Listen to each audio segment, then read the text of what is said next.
Tamparan driver ojol untuk kasir minimarket, emosi gegara pelayanan jelek, korban ogah lapor polisi. Tega sekali, aksi driver ojek online di Kelapa II Depok ini dia nekat membokol kasir minimarket. Aksi tak terpujinya itu terekam CCTV di lokasi kejadian, kini rekaman itu beredar luas di media sosial. Meski telah mengalami penganiayaan, korban rupanya tidak berniat melaporkan pelaku ke CS Grab karena merasa kasihan. Meskipun begitu, ia berharap agar oknum ojol yang belum diketahui identitasnya tersebut datang ke minimarket dan meminta maaf.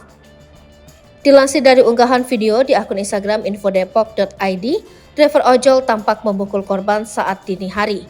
Dalam keterangan unggahan itu, pemukulan terhadap karyawan itu terjadi saat driver ojol datang ke minimarket untuk membeli susu.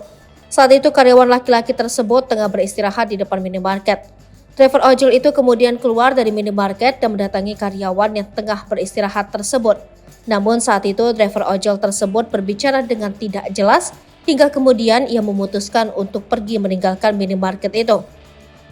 Saat karyawan minimarket sedang beristirahat di depan toko, ada driver ojek online mau beli susu, driver keluar dan memanggil karyawan yang istirahat tersebut. Habis itu ngoceh-ngoceh gak jelas ke karyawan dan driver pergi, isi narasi dalam keterangan unggahan itu. Tak lama kemudian driver itu kembali dan mendatangi karyawan yang tengah berdiri di depan kasir. Ia tampak marah-marah ke karyawan. "Muka lo gak enak banget bang, dan pelayanan lo jelek banget," ucap driver ojol.